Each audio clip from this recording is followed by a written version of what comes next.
ಇಂದಿನ ವಿಡಿಯೋದಲ್ಲಿ 2026 ಏಪ್ರಿಲ್ ತಿಂಗಳಿನ 16ನೇ ತಾರೀಕಿನ ಮತ್ತು ಗುರುವಾರದ ದಿನದ ರಾಶಿ ಚಕ್ರದ 12 ರಾಶಿಗಳ ದಿನ ಭವಿಷ್ಯವನ್ನು ತಿಳಿಯೋಣ. ಈ ದಿನ ಯಾವ ಯಾವ ರಾಶಿಯವರಿಗೆ ಶುಭ ಫಲ, ಅಶುಭ ಫಲ ಮತ್ತು ಮಿಶ್ರ ಫಲಗಳು ಪ್ರಾಪ್ತಿಯಾಗಲಿವೆ ಎಂದು ವಿವರವಾಗಿ ತಿಳಿಯೋಣ. ಅದಕ್ಕೂ ಮೊದಲು ಈ ವಿಡಿಯೋಗೆ ಲೈಕ್ ಕೊಟ್ಟು ನಿಮ್ಮ ರಾಶಿ ಯಾವುದು ಎಂದು ಕಮೆಂಟ್ ಮಾಡಿ. ಮೊದಲನೆಯದಾಗಿ ಮೇಷರಾಶಿಯವರಿಗೆ ಈ ದಿನವು ಅತ್ಯಂತ ಶುಭದಾಯಕವಾದ ದಿನವಾಗಿದೆ. ಈ ದಿನದಂದು ನಿಮ್ಮ ಕೆಲಸದ ಸ್ಥಳದಲ್ಲಿ ಗೌರವವು ದೊರೆಯಲಿದೆ. ನಿಮ್ಮ ಶ್ರಮಕ್ಕೆ ತಕ್ಕಂತೆ ಪ್ರತಿಫಲವು ದೊರೆಯಲಿದೆ. ಮೇಲಧಿಕಾರಿಗಳಿಂದ ಪ್ರಶಂಸೆಯನ್ನು ಪಡೆಯುವುದರೊಂದಿಗೆ ಉದ್ಯೋಗದಲ್ಲಿ ಪ್ರಗತಿಯನ್ನು ಸಹ ಕಾಣುವಿರಿ. ನೀವು ಯೋಜಿಸಿದ ಹಳೆಯ ಕೆಲಸಗಳು ಇಂದು ಯಶಸ್ವಿಯಾಗಿ ಪೂರ್ಣಗೊಳ್ಳಲಿವೆ. ಈ ರಾಶಿಯ ವ್ಯಾಪಾರಸ್ಥರಿಗೆ ಮತ್ತು ಹೂಡಿಕೆದಾರರಿಗೆ ಈ ದಿನವು ಅದ್ಭುತವಾದ ಫಲಿತಾಂಶವನ್ನು ನೀಡಲಿದೆ. ಇನ್ನು ಹಣಕಾಸಿನ ವಿಷಯಕ್ಕೆ ಸಂಬಂಧಿಸಿದಂತೆ ಈ ದಿನ ಅಧಿಕ ಲಾಭವಾಗಲಿದೆ. ನಿಮ್ಮ ಆರ್ಥಿಕ ಸಮಸ್ಯೆಗಳು ಈ ಸಂದರ್ಭದಲ್ಲಿ ಕೊನೆಗೊಳ್ಳಲಿವೆ. ಈ ವಿಶೇಷ ದಿನದಂದು ನಿಮ್ಮ ಆದಾಯವು ಹೆಚ್ಚಾಗಬಹುದು ಹಾಗೂ ಹೊಸ ಮೂಲಗಳಿಂದ ಹಣವು ಬಂದು ನಿಮ್ಮ ಕೈ ಸೇರಲಿದೆ. ಇನ್ನು ಈ ದಿನದಲ್ಲಿ ನಿಮ್ಮ ಕೌಟುಂಬಿಕ ಜೀವನವು ಅತ್ಯಂತ ಪ್ರೀತಿ ವಿಶ್ವಾಸದಿಂದ ಕೂಡಿರಲಿದೆ. ಸಂಗಾತಿಯೊಂದಿಗಿನ ಮಾತುಕತೆಯಿಂದ ಪ್ರೀತಿ ಬಾಂಧವ್ಯವು ಹೆಚ್ಚುತ್ತದೆ. ಇಂದು ಮದುವೆ ಆಗದೇ ಇರುವವರಿಗೆ ವಿವಾಹದ ಬಗ್ಗೆ ಸಿಹಿ ಸುದ್ದಿಗಳು ಕೇಳಿ ಬರಲಿವೆ. ಒಟ್ಟಾರೆಯಾಗಿ ಈ ದಿನವು ನಿಮಗೆ ಎಲ್ಲ ಕೆಲಸದಲ್ಲಿಯೂ ಯಶಸ್ಸನ್ನು ತಂದುಕೊಡಲಿದೆ. ಮೇಷರಾಶಿಯವರಿಗೆ ಶುಕ್ರಾದಿತ್ಯ ಯೋಗದ ಕಾರಣದಿಂದಾಗಿ ಏಪ್ರಿಲ್ 13ರಿಂದ ಏಪ್ರಿಲ್ 19ನೇ ತಾರೀಕಿನವರೆಗಿನ ಅವಧಿಯು ಅತ್ಯಂತ ಅದೃಷ್ಟದ ಸಮಯವಾಗಿದೆ. ಎರಡನೆಯದಾಗಿ ವೃಷಭ ರಾಶಿಯವರಿಗೆ ಈ ದಿನವು ಅದ್ಭುತವಾದ ದಿನವಾಗಿರಲಿದೆ. ಶುಕ್ರಾದಿತ್ಯ ಯೋಗದ ಕಾರಣದಿಂದಾಗಿ ನೀವು ಈ ದಿನ ಶುಭ ಫಲಗಳನ್ನು ಪಡೆಯುವಿರಿ. ಈ ರಾಶಿಯ ಉದ್ಯೋಗಸ್ಥರಿಗೆ ಈ ದಿನ ವೃತ್ತಿಯಲ್ಲಿ ಬಡ್ತಿ ಸಿಗುವ ಸಾಧ್ಯತೆಗಳು ಹೆಚ್ಚಾಗಿ ಇರಲಿವೆ ಹಾಗೂ ಆದಾಯದಲ್ಲಿಯೂ ಸಹ ಗಣನೀಯವಾದ ಏರಿಕೆಯನ್ನು ಕಾಣಬಹುದು.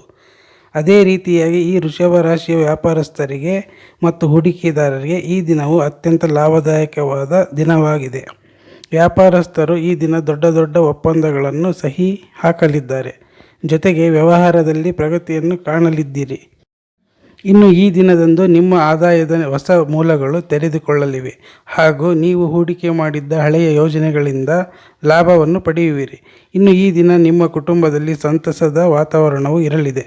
ಇದರಿಂದ ಪ್ರೀತಿ ಬಾಂಧವ್ಯವು ಹೆಚ್ಚಾಗಲಿದೆ ಹಾಗೂ ಮಕ್ಕಳಿಂದ ಶುಭ ಸುದ್ದಿಯನ್ನು ಈ ದಿನದಂದು ಕೇಳಲಿದ್ದೀರಿ. ಒಟ್ಟಾರೆಯಾಗಿ ಕೌಟುಂಬಿಕ ಜೀವನವು ಈ ದಿನ ಸುಖಮಯವಾಗಿರಲಿದೆ. ಇನ್ನು ಆರೋಗ್ಯದಲ್ಲಿ ಚೇತರಿಕೆಯು ಕಂಡುಬರಲಿದೆ. ಬೇಸಿಗೆ ಇರುವ ಕಾರಣ ಆರೋಗ್ಯದ ಬಗ್ಗೆ ಕಾಳಜಿ ವಹಿಸಿ. ಇನ್ನು ಇಂದಿನ ದಿನದ ಪೂರ್ಣ ಲಾಭವನ್ನು ಮತ್ತು ಪ್ರತಿ ಕೆಲಸದಲ್ಲಿಯೂ ಯಶಸ್ಸನ್ನು ಪಡೆಯುವುದಕ್ಕಾಗಿ ಮಾತೆ ಲಕ್ಷ್ಮೀ ದೇವಿಯನ್ನು ಮತ್ತು ಶುಕ್ರದೇವನನ್ನು ಆರಾಧಿಸಿ. ಮೂರನೆಯದಾಗಿ ಮಿಥುನ ರಾಶಿಯವರಿಗೆ ಈ ದಿನವು ಅದ್ಭುತ ಫಲಗಳನ್ನು ನೀಡಲಿದೆ. ಮಹಾಲಕ್ಷ್ಮಿ ಯೋಗದಿಂದಾಗಿ ನಿಮ್ಮ ಸಂಪತ್ತು ವೃದ್ಧಿಯಾಗಲಿದೆ. ಮಿಥುನ ರಾಶಿಯ 10ನೇ ಮನೆಯಲ್ಲಿನ ಸೂರ್ಯನ ಸ್ಥಾನದಿಂದಾಗಿ ವೃತ್ತಿಯಲ್ಲಿ ಭಾರೀ ಯಶಸ್ಸು ದೊರೆಯಲಿದೆ. ಉದ್ಯೋಗದಲ್ಲಿ ಬಡ್ತಿ ಸಿಗುವ ಸಾಧ್ಯತೆಯೂ ಹೆಚ್ಚಾಗಲಿದೆ. ಇದರ ಜೊತೆಯಲ್ಲಿ ಹೊಸ ಜವಾಬ್ದಾರಿಗಳು ಸಹ ಹೆಚ್ಚಾಗಬಹುದು. ಇದರಿಂದಾಗಿ ಸಮಾಜದಲ್ಲಿ ಗೌರವ ಮನ್ನಣೆಯೂ ಲಭಿಸುತ್ತದೆ. ಇನ್ನು ಗುರುವಿನ ಆಶೀರ್ವಾದದಿಂದಾಗಿ ಈ ದಿನ ಆರ್ಥಿಕವಾಗಿ ಅತ್ಯಂತ ಲಾಭದಾಯಕವಾದ ದಿನವಾಗಿರಲಿದೆ. ಶುಕ್ರಾದಿತ್ಯ ರಾಜಯೋಗದಿಂದಾಗಿ ಹಣಕಾಸಿನ ಪರಿಸ್ಥಿತಿಯು ಉತ್ತಮವಾಗಿರಲಿದೆ. ವ್ಯಾಪಾರಸ್ಥರಿಗೆ ಮತ್ತು ಹೂಡಿಕೆದಾರರಿಗೆ ಉತ್ತಮ ಆದಾಯ ಬರುವ ಸಾಧ್ಯತೆಗಳು ಅಧಿಕವಾಗಲಿವೆ. ಇನ್ನು ಈ ದಿನ ಕುಟುಂಬದ ಸದಸ್ಯರೊಂದಿಗೆ ನೀವು ಸಂತೋಷದ ಸಮಯವನ್ನು ಕಳೆಯುವಿರಿ. ಮಕ್ಕಳೊಂದಿಗೆ ಮಕ್ಕಳಂತೆ ಬೆರೆತು ಆನಂದವನ್ನು ಪಡೆಯುವಿರಿ. ಹಾಗೆಯೇ ಬಾಳ ಸಂಗಾತಿಯೊಂದಿಗೆ ಪ್ರೀತಿ ವಿಶ್ವಾಸದಿಂದ ಸಮಯವನ್ನು ಕಳೆಯುವಿರಿ. ಇನ್ನು ಈ ದಿನ ನಿಮ್ಮ ಆರೋಗ್ಯವು ಸ್ಥಿರವಾಗಿರಲಿದೆ. ಆದರೆ ಕೆಲಸದ ಒತ್ತಡದಿಂದಾಗಿ ಆಯಾಸ, ತಲೆನೋವು ಕಾಣಿಸಿಕೊಳ್ಳಬಹುದು. ಇನ್ನು ಈ ಅದೃಷ್ಟದ ದಿನದಲ್ಲಿ ನಿಮ್ಮ ಪರಿಶ್ರಮಕ್ಕೆ ತಕ್ಕಂತೆ ಫಲವೂ ಸಿಗಲಿದೆ. ಆದರೂ ಸಹ ನೀವು ಯೋಚಿಸಿ ನಿರ್ಧಾರಗಳನ್ನು ತೆಗೆದುಕೊಳ್ಳಿ ಮತ್ತು ಪ್ರತಿ ಕೆಲಸದಲ್ಲಿಯೂ ಯಶಸ್ಸನ್ನು ಪಡೆಯುವಿರಿ. ನಾಲ್ಕನೆಯದು ಕಟಕ ರಾಶಿಯವರಿಗೆ ಈ ದಿನವು ಮಿಶ್ರ ಫಲಿತಾಂಶಗಳನ್ನು ತಂದುಕೊಡುವ ದಿನವಾಗಿದೆ. ಈ ದಿನ ಉದ್ಯೋಗದ ಸ್ಥಳದಲ್ಲಿ ಜವಾಬ್ದಾರಿಗಳು ಮತ್ತು ಒತ್ತಡವೂ ಹೆಚ್ಚಾಗಲಿದೆ. ಆದರೂ ಸಹ ಕಚೇರಿಯಲ್ಲಿ ಹೊಸ ಅವಕಾಶಗಳು ನಿಮಗಾಗಿ ಸಿಗಲಿವೆ ಹಾಗೂ ನಿಮ್ಮ ಪರಿಶ್ರಮಕ್ಕೆ ತಕ್ಕಂತೆ ಫಲವು ಸಿಕ್ಕು ಸಮಾಜದಲ್ಲಿ ಮತ್ತು ಕುಟುಂಬದಲ್ಲಿ ಗೌರವ ಮನ್ನಣೆಯು ಲಭಿಸುತ್ತದೆ. ಇನ್ನು ಆರ್ಥಿಕವಾಗಿ ಈ ದಿನವು ಸ್ಥಿರವಾಗಿರಲಿದೆ. ಹಣಕಾಸಿನ ವಿಷಯದಲ್ಲಿ ಇದು ಸಾಮಾನ್ಯ ದಿನವಾಗಿರಲಿದೆ. ಅದಕ್ಕಾಗಿ ಖರ್ಚು ವೆಚ್ಚಗಳನ್ನು ನೋಡಿಕೊಂಡು ನಿಭಾಯಿಸಿ. ಅದೇ ರೀತಿಯಾಗಿ ಈ ದಿನ ನೀವು ಯಾರಿಗಾದರೂ ಸಾಲವನ್ನು ನೀಡುವುದಾಗಲಿ ಅಥವಾ ನೀವು ಮತ್ತೊಬ್ಬರಿಂದ ಸಾಲವನ್ನು ಪಡೆಯುವುದಾಗಲಿ ಮಾಡಬೇಡಿ. ಇದು ಅಷ್ಟು ಒಳ್ಳೆಯದಲ್ಲ. ಇನ್ನು ಈ ದಿನ ಕಟಕ ರಾಶಿಯವರ ಕೌಟುಂಬಿಕ ವಾತಾವರಣವು ಸಂತಸದಿಂದ ತುಂಬಿರಲಿದೆ. ಈ ಅವಧಿಯಲ್ಲಿ ಕುಟುಂಬದ ಸದಸ್ಯರ ಬೆಂಬಲ ಮತ್ತು ಪ್ರೀತಿಯು ನಿಮಗೆ ಮಾನಸಿಕವಾಗಿ ಧೈರ್ಯವನ್ನು ಹಾಗೂ ಚೇತರಿಕೆಯನ್ನು ನೀಡಲಿದೆ ಮತ್ತು ವೈವಾಹಿಕ ಜೀವನವು ಪ್ರೀತಿಯಿಂದ ನೆಮ್ಮದಿಯಿಂದ ಕೂಡಿರಲಿದೆ. ಇನ್ನು ಈ ದಿನ ಆರೋಗ್ಯದ ಬಗ್ಗೆ ಸ್ವಲ್ಪ ಮಟ್ಟಿಗಾದರೂ ಗಮನ ಹರಿಸಿ. ಮಾನಸಿಕ ಒತ್ತಡವನ್ನು ಕಡಿಮೆ ಮಾಡಲು ಯೋಗ ಧ್ಯಾನಗಳನ್ನು ಮಾಡಲು ಪ್ರಯತ್ನಿಸಿ. ಅದೇ ರೀತಿಯಾಗಿ ಈ ದಿನ ನಿಮಗೆ ಹೊಟ್ಟೆಗೆ ಸಂಬಂಧಿಸಿದ ಸಮಸ್ಯೆಗಳು ಅಂದರೆ ಅಜೀರ್ಣ ಮತ್ತು ಅತಿಸಾರದಂತಹ ಸಮಸ್ಯೆಗಳು ಕಾಡಬಹುದು. ಇನ್ನು ಈ ದಿನ ಶುಭ ಫಲಗಳನ್ನು ಪಡೆಯುವುದಕ್ಕಾಗಿ ವಿಷ್ಣು ಸಹಸ್ರನಾಮವನ್ನು ಪಠಿಸುವುದು ಮತ್ತು ವಿಷ್ಣುವಿನ ದೇವಸ್ಥಾನಕ್ಕೆ ಹೋಗಿ ಬರುವುದು ಒಳ್ಳೆಯದು. 5ನೇಯದಾಗಿ ಸಿಂಹರಾಶಿ. ಸಿಂಹರಾಶಿಯವರಿಗೆ ಈ ದಿನವು ಮಿಶ್ರ ಫಲಗಳಿಂದ ಕೂಡಿರಲಿದೆ. ಈ ರಾಶಿಯಲ್ಲಿ ಕೇತುವು ಇರುವುದರಿಂದ ನೀವು ಮಾಡುವ ಪ್ರತಿ ಕೆಲಸದಲ್ಲಿಯೂ ಎಚ್ಚರ ಅತ್ಯಗತ್ಯ. ಇನ್ನು ಈ ದಿನ ಉದ್ಯೋಗದ ಸ್ಥಳದಲ್ಲಿ ಕೆಲಸದ ಜವಾಬ್ದಾರಿಗಳು ಹೆಚ್ಚಾಗಬಹುದು. ಅದಕ್ಕಾಗಿ ಏಕಾಗ್ರತೆಯಿಂದ ಪ್ರತಿ ನಿರ್ಧಾರಗಳನ್ನು ತೆಗೆದುಕೊಳ್ಳಿ. ಇನ್ನು ಈ ಸಿಂಹ ರಾಶಿಯಲ್ಲಿ ಗುರು ಮತ್ತು ಶನಿಯ ಸ್ಥಾನದಿಂದಾಗಿ ಆರ್ಥಿಕ ನಷ್ಟವಾಗಬಹುದು, ಖರ್ಚು ವೆಚ್ಚಗಳು ಹೆಚ್ಚಾಗಬಹುದು. ಅದಕ್ಕಾಗಿ ಹಣಕಾಸಿನ ವಿಚಾರದಲ್ಲಿ ಎಚ್ಚರವಾಗಿರಿ ಮತ್ತು ಹಣಕಾಸಿನ ಯೋಜನೆಗಳನ್ನು ಸರಿಯಾಗಿ ರೂಪಿಸಿ. ಇನ್ನು ಈ ದಿನದಂದು ಕುಟುಂಬದಲ್ಲಿ ಸ್ನೇಹ ಸೌಹಾರ್ದಯುತ ಬಾಂಧವ್ಯವು ಏರ್ಪಡಲಿದೆ ಹಾಗೂ ಕುಟುಂಬದ ಪ್ರತಿ ಸದಸ್ಯರೊಂದಿಗೆ ಈ ದಿನ ಸಂತೋಷದ ಸಮಯವನ್ನು ಕಳೆಯುವಿರಿ. ಇನ್ನು ಈ ಸಿಂಹರಾಶಿಯಲ್ಲಿ ಕೇತುವು ಇರುವುದರಿಂದ ಆರೋಗ್ಯದ ಬಗ್ಗೆ ಹೆಚ್ಚಿನ ಕಾಳಜಿಯನ್ನು ವಹಿಸಬೇಕಾಗುತ್ತದೆ ಹಾಗೂ ಮಾನಸಿಕ ಒತ್ತಡದ ನಿವಾರಣೆಗಾಗಿ ಯೋಗ ಮತ್ತು ಧ್ಯಾನವನ್ನು ಮಾಡಿ. ಇನ್ನು ಈ ದಿನ ಆದಿತ್ಯ ಹೃದಯ ಸ್ತೋತ್ರವನ್ನು ಪಠಿಸುವುದರಿಂದ ಮತ್ತು ಸೂರ್ಯನಿಗೆ ಅರ್ಘ್ಯವನ್ನು ನೀಡುವುದರಿಂದ ಶುಭ ಫಲಗಳನ್ನು ಪಡೆಯಬಹುದು. 6ನೇಯದಾಗಿ ಕನ್ಯಾ ರಾಶಿ. ಕನ್ಯಾ ರಾಶಿಯವರಿಗೆ ಈ ದಿನವು ಮಿಶ್ರ ಫಲಿತಾಂಶಗಳಿಂದ ಕೂಡಿರಲಿದೆ. ಆದರೂ ಸಹ ಶುಕ್ರಾದಿತ್ಯ ರಾಜಯೋಗದಿಂದಾಗಿ ಹಣಕಾಸಿನ ವಿಷಯದಲ್ಲಿ ಲಾಭವಾಗುವ ಸಾಧ್ಯತೆಗಳು ಹೆಚ್ಚಾಗಿ ಇರಲಿವೆ. ಇನ್ನು ಕೆಲಸದಲ್ಲಿ ಈ ದಿನ ಒತ್ತಡಗಳು ಜಾಸ್ತಿಯಾಗಿ ಇರುತ್ತವೆ. ಆದರೂ ನಿಮ್ಮ ಶ್ರಮಕ್ಕೆ ತಕ್ಕಂತೆ ಯಶಸ್ಸು ದೊರೆಯುತ್ತದೆ. ಅದೇ ರೀತಿಯಾಗಿ ಈ ರಾಶಿಯ ವ್ಯಾಪಾರಸ್ಥರಿಗೆ ಮತ್ತು ಹೂಡಿಕೆದಾರರಿಗೆ ಈ ದಿನವು ಸರಾಸರಿ ಲಾಭಗಳಿಂದ ಕೂಡಿರಲಿದೆ. ಇನ್ನು ಈ ದಿನ ಹಣಕಾಸಿನ ವಿಷಯದಲ್ಲಿ ಲಾಭವಾಗುವ ಸಾಧ್ಯತೆ ಇರುವುದರಿಂದ ನೀವು ಹೊಸ ಹೊಸ ಯೋಜನೆಗಳಲ್ಲಿ ಹೂಡಿಕೆಯನ್ನು ಮಾಡಲು ಇದು ಉತ್ತಮ ದಿನವಾಗಿರಲಿದೆ. ಇನ್ನು ಈ ತಿಂಗಳಿನ ಆರಂಭದಲ್ಲಿ ಸ್ವಲ್ಪ ಮಟ್ಟಿಗೆ ಸವಾಲುಗಳು ಕಂಡುಬಂದರೂ ಸಹ ಈ ತಿಂಗಳಿನ ಅಂತ್ಯದಲ್ಲಿ ವೃತ್ತಿಯಲ್ಲಿ ವ್ಯಾಪಾರ ವ್ಯವಹಾರದಲ್ಲಿ ಪ್ರಗತಿಯನ್ನು ಯಶಸ್ಸನ್ನು ಪಡೆಯುವಿರಿ. ಇನ್ನು ಈ ದಿನ ನಿಮ್ಮ ಕೌಟುಂಬಿಕ ಜೀವನವು ಪ್ರೀತಿಯಿಂದ ಸಂತೋಷದಿಂದ ಕೂಡಿರುತ್ತದೆ. ಸಂಗಾತಿಯೊಂದಿಗಿನ ಬಾಂಧವ್ಯವು ಸ್ನೇಹದಿಂದಿರಲಿದೆ. ಇನ್ನು ಈ ದಿನ ಆರೋಗ್ಯದ ವಿಚಾರದಲ್ಲಿ ಎಚ್ಚರಿಕೆಯಿಂದಿರಿ. ಏಕಾಗ್ರತೆಯ ಕೊರತೆಯು ಈ ದಿನ ಕಂಡುಬರಬಹುದು. ಅದಕ್ಕಾಗಿ ಆರೋಗ್ಯದ ಬಗ್ಗೆ ಕಾಳಜಿ ವಹಿಸಿ. ಇನ್ನು ಈ ದಿನ ಶುಭ ಫಲಗಳನ್ನು ಪಡೆಯುವುದಕ್ಕಾಗಿ ವಿಷ್ಣು ಸಹಸ್ರನಾಮವನ್ನು ಪಠಿಸಿ. 7ನೇಯದು ತುಲಾರಾಶಿ. ತುಲಾರಾಶಿಯವರಿಗೆ ಈ ದಿನವು ಅದ್ಭುತವಾದ ದಿನವಾಗಿರಲಿದೆ. ನಿಮ್ಮ ರಾಶಿಯ 9ನೇ ಮನೆಯಲ್ಲಿ ಗುರುವು ಇರುವುದರಿಂದ ಅದೃಷ್ಟ ಮತ್ತು ಲಾಭವನ್ನು ನೀವು ಪಡೆಯುವಿರಿ. ಗುರುಗ್ರಹದ ಅನುಗ್ರಹದಿಂದ ಹಣಕಾಸಿನ ವಿಚಾರದಲ್ಲಿ ಈ ದಿನವು ಅನುಕೂಲಕರವಾಗಿರಲಿದೆ ಹಾಗೂ ಬಾಕಿ ಉಳಿದ ಸಾಲಗಳಿಂದ ನೀವು ಮುಕ್ತಿಯನ್ನು ಪಡೆಯುವಿರಿ. ಜೊತೆಗೆ ನಿಮಗೆ ಯಾರಾದರೂ ಸಾಲದ ಹಣವನ್ನು ಕೊಡಬೇಕಾಗಿದ್ದರೆ ಅವರು ಈ ದಿನ ಹಿಂದಿರುಗಿಸುವರು. ಈ ವಿಶೇಷ ದಿನದಂದು ಅನಿರೀಕ್ಷಿತವಾಗಿ ಆಕಸ್ಮಿಕವಾಗಿ ಹೊಸ ಮೂಲಗಳಿಂದ ಹಣವು ಬಂದು ನಿಮ್ಮ ಕೈ ಸೇರಲಿದೆ. ಇನ್ನು ನಿಮ್ಮ ರಾಶಿಯ 9ನೇ ಮನೆಯಲ್ಲಿ ಗುರು ಇರುವುದರಿಂದ ಉದ್ಯೋಗ, ವ್ಯಾಪಾರ, ವ್ಯವಹಾರ, ಹೂಡಿಕೆಯ ಕ್ಷೇತ್ರದವರಿಗೆ ಭಾರೀ ಲಾಭವಾಗಲಿದೆ. ನಿಮ್ಮ ಶ್ರಮ ಇದ್ದರೆ ಇನ್ನೂ ಬೇಗನೆ ಯಶಸ್ಸು ನಿಮ್ಮನ್ನು ಹಿಂಬಾಲಿಸುತ್ತದೆ. ಇನ್ನು ಈ ದಿನ ನಿಮ್ಮ ಕೌಟುಂಬಿಕ ವಾತಾವರಣವು ಆನಂದದಿಂದ ಕೂಡಿರಲಿದೆ. ಕುಟುಂಬದ ಪ್ರತಿ ಸದಸ್ಯರೊಂದಿಗಿನ ಬಾಂಧವ್ಯವು ಉತ್ತಮವಾಗಿರಲಿದೆ. ಇನ್ನು ನಿಮ್ಮ ಸ್ನೇಹಿತರ ಬೆಂಬಲವು ನಿಮಗೆ ಈ ದಿನ ಹೆಚ್ಚಾಗಿ ಸಿಗಲಿದೆ.